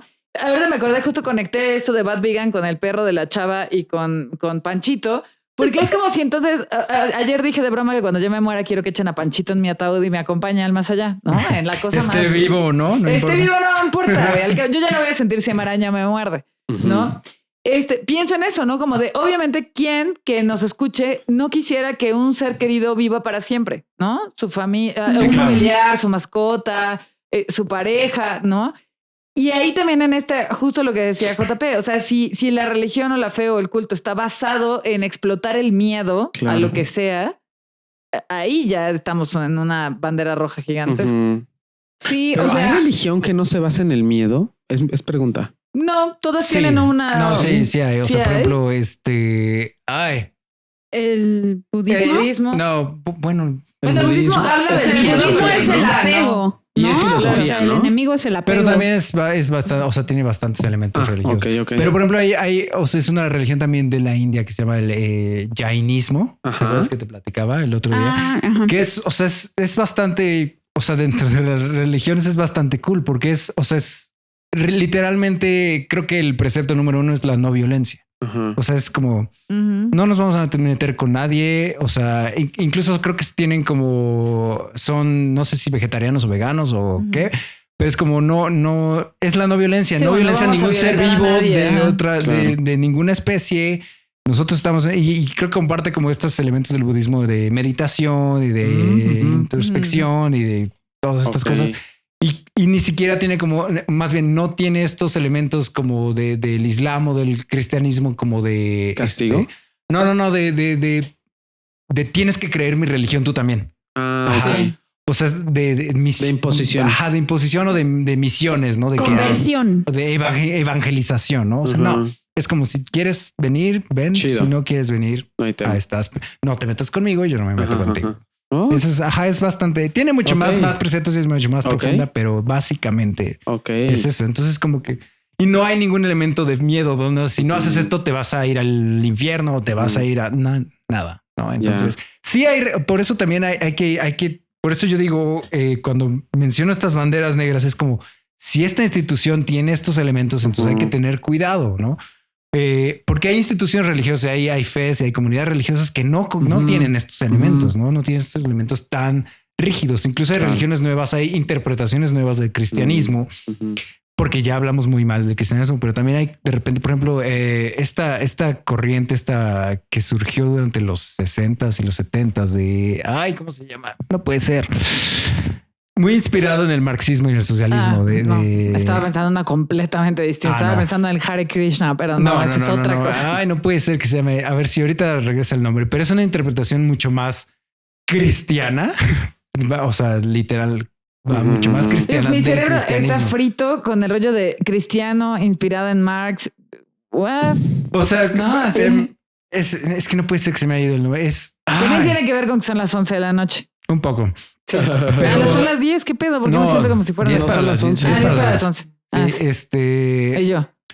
O sea, mucho más enfocado en las enseñanzas de Cristo de pon la otra mejilla, ve por tu prójimo, ayuda a tu prójimo, ve por los pobres, ve por, o sea... Sí, como mucho más compasiva. Mucho más compasiva. Y más congruente que tu tía Lupita diciéndote no vas a la iglesia y ya no te voy a hablar. Exacto. Teología de la liberación. Claro. Okay. Eso es lo que eso es muy de los jesuitas, por ejemplo. Exactamente. Muy de los jesuitas. Y es mucho más abierta y es mucho más, razonable de cierta manera. Sí, como un poco más congruente, digamos. Exactamente. ¿No? Es una invitación a la congruencia. Oigan, antes de pasar al tema de como las recomendaciones, no quiero dejar pasar preguntarles cómo han vivido ustedes el trauma religioso. Ay, Dios. O sea, tienen una anécdota, una Jesucristo algo vencedor. Que contar, una alegría. Tu ira y tu rigor. Una situación. El de Tintán, glorifica mi alma al Señor y retiembla en sus centros la tierra. Iba a ser un nuevo mantra. Ándale. Pues sí. O sea, a ver, trauma religioso es, yo creo que un poco lo primero que les conté, ¿no? Ajá. Como esta experiencia de niña de paranoia, ¿no? De hay un señor que todo lo está viendo todo el tiempo a todas horas, ¿no? Un poco eso. Y yo creo que a lo mejor ya me acordé de una cosa muy fuerte. Uh-huh. Y yo, sí, perdón, es que ya a esta hora les juro que mi cabeza no funciona. Eso edítalo, por favor, productor. No. Ya está, ahora estoy muy pendeja. Cuando yo iba en la secundaria, tenía como 13, 14 años, iba en una secundaria católica y la maestra que nos daba religión empezó a hablar del demonio, ¿no? Como del demonio esto y el demonio aquello, y no pueden decir su nombre porque si alguien dice su nombre se les aparece y no sé qué mamadas, pues ya sabes, ¿no? Clase de religión de secundaria. Y alguien comentó algo de que quiénes conocían al demonio o en quiénes estaba el demonio, y la maldita vieja dijo que estaba en la gente divorciada. Okay. Y aquí para darles un poco de contexto, les voy a explicar cómo fue tan doloroso, porque mis padres ambos tuvieron un primer matrimonio con otras personas, se divorciaron y se casaron, ¿no? Y entonces ya de ahí nacimos mi hermano y yo. Y entonces, o sea, a mí me brincó mucho porque para mí durante mi infancia eso no era un problema, o sea, no era un tabú. Yo sabía que mi papá había estado casado primero con otra señora con la cual no tuvo hijos, sabía que mi mamá había estado casada con un señor del cual tengo un medio hermano, ¿no? Y que después había nacido yo y después Alessandro, ¿no? Y entonces yo levanté la mano muy inocentemente. Yo creo que iba en primero de secundaria. Y le dije, es que mis papás son divorciados y se casaron entre ellos, pero pues mis papás son un ejemplo de amor entre ellos y y pues nosotros. Y la vieja maldita, que ojalá ya se haya muerto y le haya atropellado un tren, me contestó, pues toda tu familia es una farsa. Ante Dios, ustedes, tu hermano y tú son hijos bastardos. Y cuando tus padres se mueran, no se van a ir juntos al cielo, se van a ir con sus parejas verdaderas porque son los que están casados ante Dios. Mamars. Eso fue, o sea, yo llegué a mi casa, recuerdo muy bien, mi mamá se acuerda perfecto, eso es de esas cosas que le dio muchísimo coraje. Yo llegué y le conté, ¿no? Le dije, es que la maestra esta se llama Chabela, la vieja babosa. Le dije, es que esta maestra me dijo esto, no es que mi mamá estaba, furiosa, histérica, claro, yo llorando, le dijo a mi papá, a todo esto ustedes habían contado que mi mamá es atea también y mi papá sí era católico, ¿no? Entonces, mi papá como que ni él que creía en eso, o sea, logró justificar, ¿no? Y recuerdo que fueron a hablar a la escuela y le dijeron que no había justificación alguna para que le dijeran eso a una niña de 12 años, ¿no? Es que no. Porque además, como mis compañeritos venían desde la primaria en esa escuela mocha horrible, si ya por sí me hacían el feo por no ser poblana, ahora además me hacían el feo por ser hija de papás divorciados y vueltos a casar, ¿no? Entonces creo que ese es un ejemplo, a lo mejor quizá el que más me haya marcado en la vida de por qué, o sea, sí, no, me parece la religión un bodrio, cualquiera. Sí, claro. Ay, Juan, no tu carita. Ay, no. Sí, Juan no está impactado. Todos tenemos caras y de what in the fuck. Sí, claro. Sí. Está súper heavy. A mí no me acuerdo si les conté alguna, no sé si esto es trauma religioso, pero una vez yo pensé que Dios me castigó y me mató. Te lo juro, sí. Ok. Necesito saber. Elabora. Cuando, a ver, tengo que saber que yo era en la prepa un desmadre, pero un desmadre así tipo, o sea, me iba de peda. Mis papás me decían así como, ¿a dónde vas? ¿Qué te importa? No. Sí, no se imaginan a un Juan así, pero sí era muy así. Ay, sí te imagino, por supuesto. Y entonces, hubo una vez que me fui, yo habría tenido como 16 años, 17 años, me fui así en una jarra de la vida. Regreso a la casa. Para eso es importante decirles que Juanita, la señora que trabaja en la casa de mis papás, es de toda la vida. Que es tu alter ego. Que no es mi alter ego, es de toda la vida. Siempre o ponía el burro de planchar en mi cuarto y ella ponía pues su canal de el canal que le gustaba y creo que todavía le gusta escuchar mientras plancha María Visión. Ay, María Visión. Es importante poner para el contexto, ¿no? Bueno, gorda, yo llego así pedísimo, borrachísimo. entre que no sé ni cómo llegué a mi casa arrastrándome por las escaleras, no se dieron cuenta que había llegado, mis papás estaban bien dormidos, llego, me acuesto y me duermo. Corte A, de repente despierto en conciencia, pero yo no desperté. O sea, mi cuerpo no se despertó. O sea, tenías como parálisis del sueño. Tenía parálisis del sueño okay. Y aparte o sea, una cruda del infierno. Sí, pero no sentía nada encima, solo sentía que no me podía mover y tenía las manos en el pecho, porque aparte yo creo que me dormía así.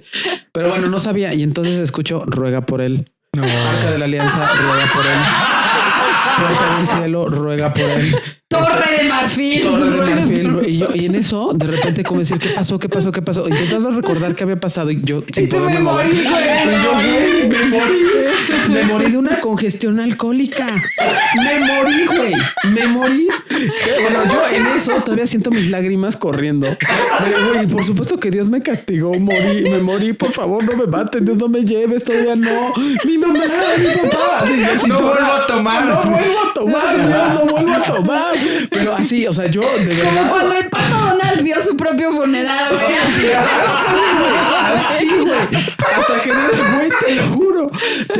Entonces, que no les vuelvo a contestar mal en la siguiente. ¡Cállate! Sí, güey, no. Todo mal. Sí. Hasta que eventualmente va recobrando mi cuerpo y resulta que ya eran como las 10 de la mañana. Estaba puesta María Visión y yo tenía el timer. O sea, a mí me despertaba la tele en la madrugada, bueno, a las 7 de la mañana. Entonces, yo creo que me quedé hasta las 10 de la mañana se quedó prendida la televisión. Yo me quedé acostado con ropa. No, pues sí te rezaron un rato, de las 7 a las 10 de la mañana. No, sí me rezaron, pero hasta cuando desperté, no, imagínate. Pero yo en ese momento dije, por supuesto que Dios ya me llevó por borracho. ¿Sí? Sí, por desobedecer a tus padres. Por desobedecer a mis padres. Por gay, Juan. Y por joto. Acabo me dio la bendición, güey. Güey, después de la historia de Juan, ¿cómo yo voy a contar la mía, güey? O sea, a las 10 de la mañana que despertaste tú. Alabado sea el Señor, no me morí. Sí. No. Y Juan en la cocina así. Alabaré. Venimos con su licuadito. ¿Qué pedo contigo? Apestas a vodka, Juan Larga. Sí, oigan, pero sí, creo que fue la experiencia religiosa más heavy, traumática. No, sí de está mi vida. cañón. Fíjate cómo, o sea, está cagadísima, pero fíjate cómo te torció el inconsciente, Sí, ¿no? claro. Sí. O sea, ¿cómo Bien freudiana. Como la culpa ahí estaba inscrita de justamente como castigo, ¿no? Exacto. Sí, cañón. A su madre. O sea, Deberíamos hacer un musical de la anécdota de Juan. Sería un éxito. No, sí, por favor. Dios me mató y resucité. El musical. Sí, por eso que tiene que ser un meme. No, literal podrías dar pláticas al respecto. Sí, yo me morí, o sea, por alcohólico me morí. Alcohólico Y por joto. Dejato lo alcohólico, lo joto. Casi me muero.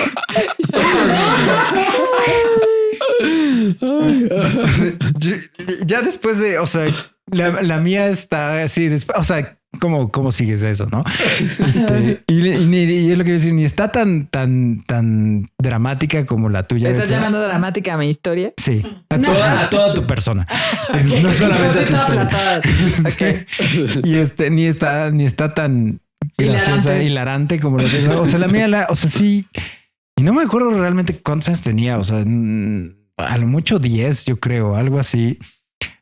Pero sí recuerdo en algún momento, o sea, estar pensando que, o sea, estar en misa y estar escuchando lo que decía el padre y decir como que esto no, o sea, no entiendo nada, esto no tiene sentido. O sea, esto no me checa. Esto no me checa. Y al mismo tiempo otra voz en mi cabeza diciendo, no puedes dudar de esto. O sea, ¿por qué estás dudando de esto? Si dudas de esto, te vas a ir al infierno o te van a castigar o algo malo te va a pasar. Entonces no estés dudando de estas cosas. O sea, yo mismo me autoflagelaba, al menos adentro de mi cabeza, de no dudar de esto. Es si te lo están diciendo es por algo, ¿no? Claro. Entonces como, o sea, como que tengo bien marcado ese recuerdo de no puede ser que yo solito me amarraba a las creencias, ¿no? O sea, el nivel de o sea, el nivel indoctrinamiento. de adoctrinamiento que tienes y que pues tienen muchas personas, ¿no? O sea que se crea ese perseguidor interno. Exactamente, ¿no? Que tú mismo no te dejas, no te permites salir de estos pensamientos. Eso fue antes o después que como castigo el ser divino te empezara a romper los huesos. No entiendo. Mucho antes. Mucho Okay. antes. O sea, el castigo de los huesos rotos vino después. Sí, vino como 24 años después. Okay. Ay, pues yo sí voy a regresar a la parte más densa. Sí, perdónenme. Bueno, o sea, primero de una forma como más general e insidiosa, y yo creo que es una experiencia general específicamente para las mujeres, pues la culpa con la sexualidad, ¿no? O sea, siento que fue algo que de adolescente me afectó mucho, ¿no? Porque yo era una adolescente muy despiertita. ¿No? Y me causaba como mucho conflicto y mucha culpa. Ajá. Y pues tardó un buen rato en trabajarse eso. Claro. Y por otra parte, o sea, ya de forma más específica, hay un miembro hubo un miembro de nuestra familia que se quitó hace bastantes años la vida, ¿no? Y me acuerdo de los comentarios de varias figuras que eran consideradas como autoridades religiosas, así, o sea, en esos momentos y que formaban parte de la familia, que eran estilo como, pues es que esa persona nunca va a tener paz en la otra vida, ¿no? O no tiene un lugar en el cielo, o no debería ser enterrado en un cementerio cristiano, ¿no? O pues es que si algo así les pasó como familia, algo han de haber hecho. Claro. ¿No? No. O sus padres, algo deben haber hecho mal, ¿no? O sea, esos comentarios que por decir, mi hermana iba a una prepa jesuita, ¿no? Y la recibió del director. O sea, del director de esa prepa, ¿no? Un comentario así. O sea, y me acuerdo que ese día llegó a la casa furiosa, no paraba de llorar mi hermana. Sí, claro. ¿No? O sea, del coraje. Sí, y creo que un poco, Marta, lo que cuentas también, como esas figuras acaban como metiéndote esta idea del no merecimiento, ¿no? Porque además, como dice JP, o sea, esas figuras que eran personas queridas en la familia, que tienen esta investidura religiosa, espiritual, de autoridad, te dicen que no te mereces o que te ganaste lo que te está pasando o que lo que sea. Híjole. O sea, hablando de... Muchas veces en terapia nos toca arreglar eso, ¿no? Ese cagadero que hace esa gente nos toca a nosotros como terapeutas arreglar. ¿No? Claro. O sea, yo lo veo mucho en ese tipo de cosas o en la parte justo de la sexualidad, ¿no? O sea, si hubo algún abuso sexual y hubo comentarios como de... Pues igual fue tu culpa, sí, igual claro. Y tú tentaste al otro, ¿qué llevabas puesto? Claro. ¿Qué no habías tomado? Y son comentarios que vienen de figuras religiosas importantes, que son autoridades en las figuras de esas personas. ¿Sabes qué? La superioridad moral, híjole, eso... Ay, sí, está como para vomitarles encima. Sí, en como serio. mucha comezón. Y justo te decía este rollo de, a ver, quienes han sido abusadores de niños en distintas religiones, no vamos a especificar alguna, pero que la mayoría son judeocristianas, ¿no? ¿Cuántas veces se justifican en que no era un niño de 10 años, era el demonio que fue ahí a tentar y entonces poseyó al pobre niño y entonces, bueno, ya después de lo que pasó, pues pobre niño le tocó el trauma porque pues el demonio y pobre sacerdote de la carne es débil, pobrecito cayó en eso, pero ya se arrepintió porque también además está bien padre porque te venden la llave, ¿no? Ajá. Entonces como que tú te arrepientas y reces y de preferencia des dinero, ya con eso ya estuvo. Sí. ¿No? O sea, además te dan licencia de hacer estas cosas. Yes. No, pero sí, es muy feo y es muy doloroso. Ya me acordé por qué decidimos hacer este programa. Bueno, no me acordé, lo busqué en nuestro chat. Porque tú hiciste un post de trauma religioso y pues sí, de ahí he estado leyendo ahorita. Y que justo mucha gente no se había dado cuenta que tenía secuelas de un trauma religioso, ¿no? Entonces por ahí. Pues, ¿qué les parece? ¿Le parece a usted? Espera, rápidamente antes de las recomendaciones. No. Sí, es que yo quiero dar como ciertos tips. No sé si se pueden llamar tips. Tips de rescate. Tips de rescate, más bien como para tratar de no caer igual en estos, de prevenir un poco el trauma religioso, ¿no? Claro. Punto número 1, no tenga religión. De preferencia. Pero bueno, si ya tenemos una religión, no, o sea, son cosas como muy, tal vez que podríamos pensar básicas o lógicas o obvias, pero pues evidentemente para mucha gente tal vez no lo sea, ¿no? Entonces, por ejemplo, desarrollar habilidades de pensamiento crítico, ¿no? ¿Cómo podemos hacer esto? Puede ser desarrollar habilidades de pensamiento primero. Crítico. Híjole, después no. Yo sí pondría el crítico desde entrada. Pero es que hay gente que no tiene habilidades de pensamiento y tú quieres que tengan crítico. Sí, yo sí quiero que tengan de pensamiento crítico desde el principio. Perdón. Por favor.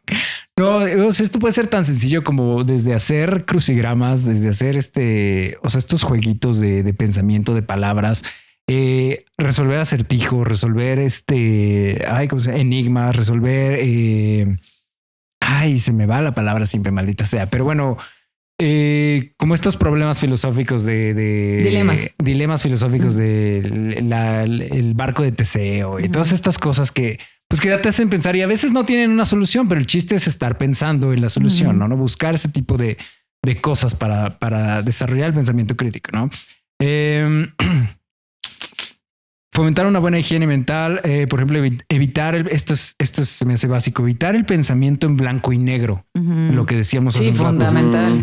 Evitar, o sea, ya sé que nos encantan y buscamos y nos gustan mucho las respuestas fáciles y sencillas y para entender así, ¿no? Pero muchas veces así no funciona el mundo, ¿no? No todo ni es 100% bueno, ni es 100% malo, ni 100% negro, o blanco, ¿no? Todos son escalas de grises y hay que entender y hay que leer y hay que buscar por qué son escalas de grises, ¿no? Porque Benito Juárez ni es un héroe ni es un villano, un ser humano con cosas buenas y cosas malas como todos lo hemos sido, ¿no? Y así con todas las personas, con todas las cosas, ¿no? Podríamos decir como también, no sé si venga al caso, pero tener un consumo saludable de entretenimiento. Claro. ¿No? Sí. O sea, como variado. Variado como su dieta. Variado como su dieta, pero también como sí saludable en el sentido como de, a ver, híjole, o sea, como estas películas, estas series donde el malo es malo de Malolandia, okay. sí. ¿sabes? Como Rubí, como Teresa, como todas las telenovelas, La Usurpadora, o sea, como algo un poco más complejo como Game of Thrones o cualquier, o ¿cómo se llama la que me recomendaban hace rato? Succession. Succession. Peaky Blinders. Donde justamente ves esta complejidad, ¿no? Y puedes acercarte al ser humano desde esa complejidad más que desde esa rigidez. Exactamente, ¿no? Sí, porque ese es el problema, exactamente, la rigidez de que las cosas son así, ¿no? Incluso porque ya puedo escuchar como los argumentos en contra, ¿no? Pues ustedes siempre la ciencia y no sé qué, y la ciencia todo es así y así, sí, hay leyes y no, o sea, el punto de la ciencia no es necesariamente eso. El punto de la ciencia es estar buscando todo el tiempo, estar dudando todo el tiempo de todo lo que está establecido. Y buscando más respuestas. Para encontrar más respuestas y para reevaluar cosas que tal vez ya teníamos por seguro, pero ¿qué crees? Llegó esta nueva evidencia que no. Claro. Fíjate que estoy leyendo un libro bien bonito que se llama Es la microbiota idiota, de una doctora finlandesa que se llama Sari Arponen. Y me encanta porque el nombre. Sí, justo por eso lo vi en Andy y lo compré por eso. Y está bien lindo porque, o sea, ustedes saben que tenemos un avance tremendo en el conocimiento de la microbiota y ella en todas las partes que dice, y estos microorganismos que existen en nuestro intestino, conocidos hasta ahora, y a cada rato pone, porque siempre es posible descubrir más, porque siempre es esto. Y justo estoy bien enganchada con el libro por eso, porque es un asunto de esto es lo que sabemos hasta ahora, ¿no? Como vamos a seguir buscando, dudando, hemos encontrado. Claro. De hecho, hubo una parte en la que puso como de esto que no existe, este microorganismo que no existe en esta población, que se conozca en este momento, porque en algún momento si en los restos aparece, o sea, como está padre esto, como no es un dogma, justo, no es un dogma. La ciencia no es un dogma. Exactamente. Exacto. Y ya si quieren podemos ir con las recomendaciones. Recomendaciones. ¿Y con quién comenzamos? Si quieren yo empiezo. Adelante. Mis recomendaciones para el día de hoy, jóvenes amables. Déjame llego de nuevo, es que ya me había ido a lo de... Me moría de la curiosidad de dónde había salido esta madre. Bueno, si quieren comienzo yo. No, Okay. No, porque además yo te pasé la tarea. Sí, es cierto. Bueno, mis recomendaciones para hoy son muy variadas. La primera es sobre la religión judía. Se llama El despertar de Moti Volkenbroich. Se la recomiendo muchísimo. Está en Netflix. Esta es una comedia ligerísima, o sea, es comedia. Es justo un chico judío ortodoxo, donde pues ya saben que tienen como reglas donde no se pueden casar con shiksas, creo que son las mujeres no judías. Y él está enamoradísimo de una vecina que no es judía, que además es una chica súper sensual, californiana, de ondas, de cabello, padrísimo, que anda en bici en short. Y entonces toda la película va de este dilema enorme que él tiene entre seguir sus instintos o serle fiel a las creencias de su mamá, porque aparte su mamá es la figura como más importante ahí. Entonces de verdad, yo esa película la vi con mi mamá, morimos de risa, está muy tierna. El personaje de Moti es súper tierno. Entonces, y justo ahí habla como de las paradojas, ¿no? Lógicas. Tiene un amigo que es psicólogo y le habla de estas paradojas y está muy interesante. La segunda, que es una de mis series favoritas de HBO, que lastimablemente, hazme favor, ya estoy que sean más de las 11 de la noche, no. Lamentablemente no hubo tercera temporada, solo hay 2 temporadas de una serie que se llama Carnival. ¿La han visto? No. De un circo itinerante ubicado en los años 30 en Estados Unidos, donde ahí de una forma muy de ciencia ficción, personifican a un ente que se llama Ben, que Ben representa al bien, al poder de revivir, de sanar, de curar, de todo esto. Y hay un padre, que ahorita se me olvidó su nombre, pero hay el padre Justin, que es un sacerdote que desde los mismos pueblos donde va este carnaval itinerante, en el que hay un enano, una mujer barbuda, un señor que lee los sueños, bla, bla, bla. O sea, ya saben, como todo esto muy como de David Lynch, o sea, muy en esa tónica, pero más encallado en el tema de la religión. Y entonces el padre Justin, él manipula ahí a todo el pueblo y él es como la representación encarnada del mal.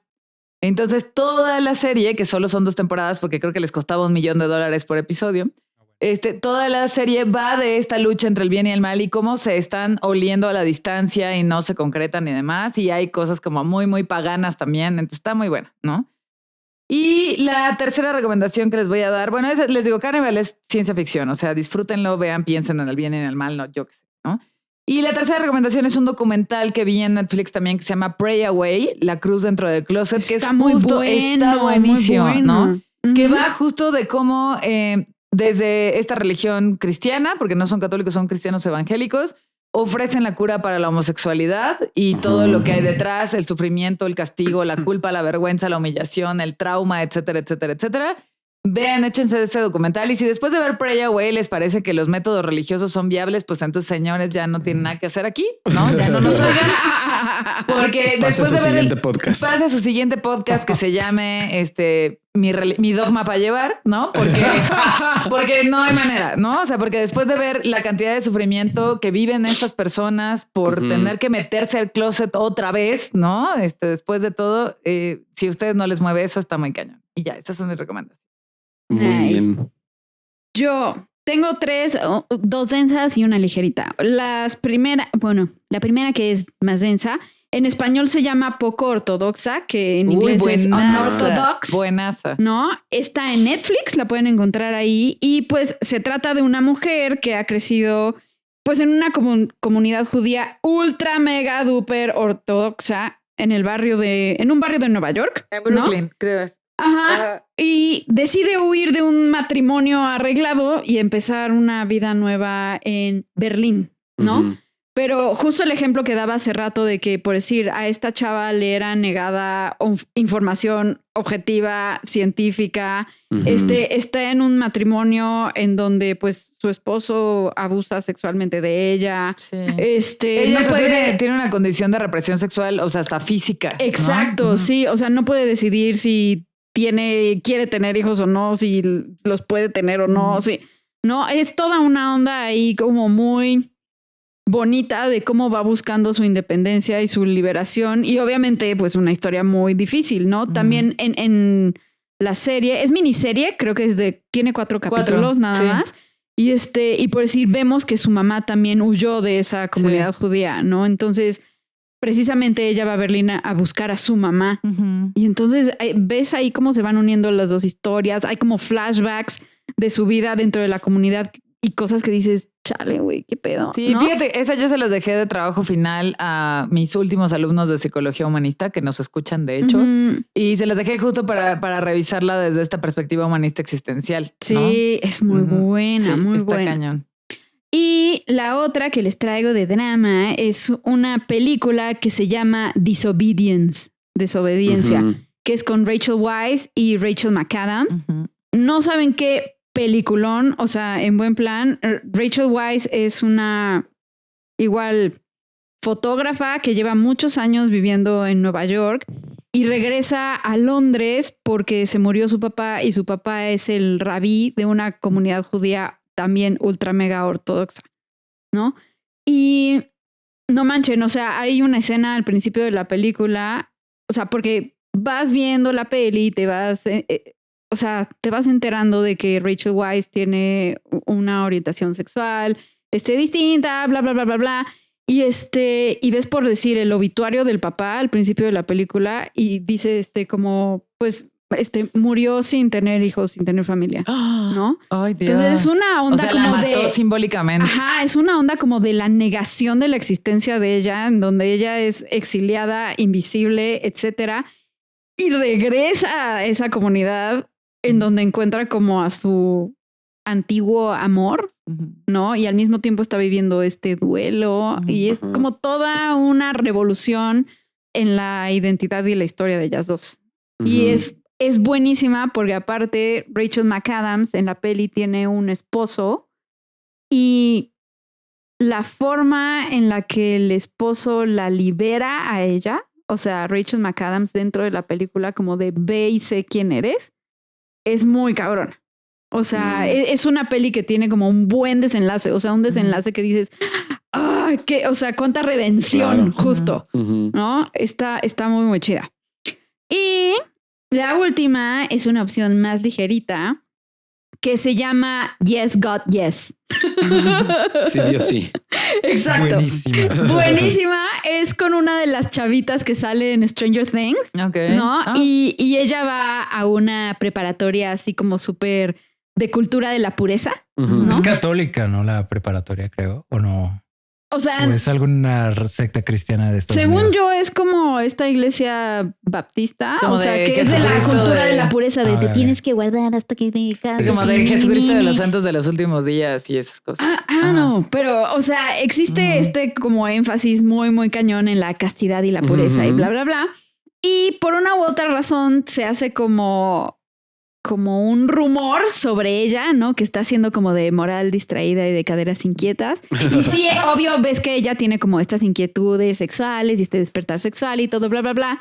Pero ella en esta onda como de, no puedo ser así, se mete o hace que sus papás la manden a un campamento ultra mega duper cristiano. Okay. ¿No? Donde todos tienen como esa misma cultura de la pureza, así como para reparar su reputación. Y todo lo que pasa dentro del campamento está cagadísimo. No, o sea, está muy chistosa, es muy ligera y tiene como muy buenas moralejas. Sí, aborda la rigidez de la religión de una forma como más cómica. O sea, más al menos cagada. las reacciones de ella y las formas de ser de ella, no te cagas de risas. Buenísimo. Sí, está muy buena. La buscaremos. Muy bien.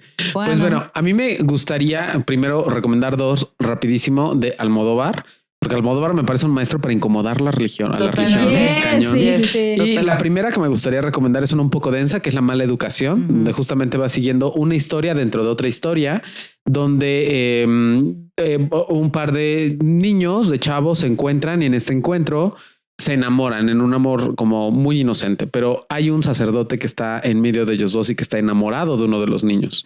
Uy, y en este sentido, proyectándose así horrible. Ajá, y en este sentido vamos siguiendo la historia de qué pasa con estos niños y qué sucede después, muchos años después, cuando tienen aproximadamente 30 años y se reencuentran y comienzan a revivir todos estos recuerdos. Wow. Entonces, La Mala Educación está buenísima. Otra que les recomiendo igual de Almodóvar es Entre Tinieblas. Esta hay que verla con un criterio amplio. Es una película escatológica, una película donde nos habla de la religión en su absurdo máximo, donde es una congregación de monjas que es tan sumisa, pero tan sumisa, pero tan sumisa que inclusive se renuncian a su nombre y tienen nombres escatológicos como Sor Vómito, Sor Orina, cosas así, ¿no? Y donde te comienzan a explicar de maneras muy exacerbadas como todos los lugares a los que te puede llevar la religión y todos los absurdos de la religión en este convento. Eso suena muy chisto. Está divertidísima la película, pero sí es una película que hay que ver con mente abierta, porque si no, como que ese nivel de absurdo te puede O sea, te puede dar como te mucho puede caer mal, ¿no? Te puede caer mal. Si usted es muy religioso y católico, no se la recomiendo. Para los demás se la recomiendo muchísimo.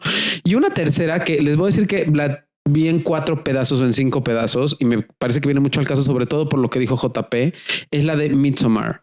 La vi en 4 pedazos. Me parece excesivamente violenta, innecesariamente violenta. Todavía no la supero. Esas son las películas que vi una vez, no la quiero volver a ver. Exacto. No la supero. Yo la veo cuando quiero relajarme. No, JP, no. Alguien, es momento de ir con el psiquiatra. Creo que como diría Ajá, es que, bueno, Midsommar creo que nos habla un poco y creo que lo valioso es lo que te da la religión en lo social. Como cuando una persona está tan vulnerable y tan sola, la religión se puede volver ese lugar que te da nosotros. Sí. Me acuerdo de esa peli, la escena como del espejeo, en donde ella está llorando y le están espejeando. Dios, qué trama, no puedo. Es esto que estás describiendo. Claro. ¿No? Está cabrón. Y también un poco creo que lo que juega mucho la película es como algo que se ve tan monstruoso, que nosotros podríamos ver tan monstruoso, eventualmente va haciendo un acuerdo social entre un grupo de personas y cómo después hace sentido. Y piensas también en lo monstruoso que puede ser lo de nuestra cultura. Sí, claro. Si lo piensas. Claro. Midsommar. Véanla sin haber comido y por favor no coman mientras la vean. No. Buenísima. No, es buena. Esas son mis recomendaciones. Es peor Hereditary. Ajá, la amo también. Es del mismo director. Ah, sí, la voy a ver. Sí, vela. Yo tengo un documental, una miniserie y 2 libros. ¿Se puede? Claro. El documental es el que les platicaba hace un rato. De hecho, ya se nos acabó el tiempo, pero como tú eres el productor, pues. El documental es el que les decía hace rato de la cienciología. Se llama Going Clear, Cienciología y la prisión de la fe. Así le pusieron. Literal, son, como les decía hace rato, son puros exmiembros de la Iglesia de la Cienciología de alto rango, de que se salieron después de años. Creo que el que tiene menos tiempo que tuvo menos tiempo dentro de la iglesia fueron como 17 años. Una cosa así, el que más creo que estuvo como 34 o 35 años dentro de la iglesia y todos hablando de lo que pasaba dentro, de lo que soportaron, lo que hacían y que en ese momento ellos veían pues, como muy normal y hasta necesario. Y ya como después van cayendo en la onda en que pues no, esto no está bien, ¿no? Buenísima. Obviamente te les cuenta a más detalle lo que yo les platiqué un poco de las creencias de la cienciología, del creador y del que ahorita es el líder, que se ve que ese cuate está bastante malito enfermito. De su ser, sí. Y por cierto, o sea, el líder de la cienciología hoy en día se llama David Miscavige. A su esposa, que creo que se llamaba Cherry algo Miscavige, no se le ve en público desde 2007. Entonces, sí. Ahí hay un dato bastante un poco extraño, sí. Hay una parodia de eso en Brooklyn Nine-Nine. ¿Ah, sí? Sí, cuando llegan a la estafa piramidal de productos de bienestar. Sí. Ajá. Sí. Me acordé. La miniserie es Misa de Medianoche o Midnight Mass. No, ¿Cómo se nos olvidó? Sí, yo la agarré porque obviamente sabía que JP le iba a agarrar. Sí, no manches, de mis favoritas. Esa serie la pienso ver cada año hasta el último día de mi vida. Es preciosísima. Hermosa y perturbada a la vez. Sí. Pero es muy hermosa existencialistamente hablando, es preciosa. Así de Mike Flanagan, nunca nos abandones. Y además va a ser una recreación este año de la caída de la casa Usher. Ok. De Edgar Allan Poe. Y es mi historia favorita de Edgar Allan Poe y muero. Es una miniserie, está en Netflix. Habla sobre literalmente trauma religioso. Varios personajes de la serie tienen sus traumas religiosos, abandonan religiones dentro de la serie, se unen a nuevas. Y nos habla igual del fanatismo y de la sensación de comunidad que crea una religión. Entonces es espectacular. Tiene capas como una cebolla. Tiene capas como una cebolla. ¿Sabes qué? Me encanta que justo pone el alfiler en este miedo del vacío existencial y de la muerte y de la no trascendencia y del no somos nada en este mundo y somos polvito. Ahí pone el alfiler, ¿sabes? Me encanta, me encanta. Sí. Así de Midnight Mass no es solo una historia de terror, sino que aborda los problemas existenciales más grandes de la vida, la humanidad. A través del terror. O sea, es una pinche obra de arte. Perfecta. Véanla. Sí, véanla. Misa de medianoche para los Misa de medianoche en Netflix. Y hay los 2 libros que tenía. Un libro se llama... Bueno, le pusieron en español, creo que es Radical, mi viaje fuera del extremismo islámico. El autor es Majid Nawaz. Se llama, él es británico, obviamente creo que es hijo de padres pakistaníes, pero desde su adolescencia, él obviamente en esta búsqueda de sentido, de comunidad, pues de todo esto que veníamos platicando, se une a una organización de extremismo islámico y se va a vivir, creo que a Egipto, no estoy seguro.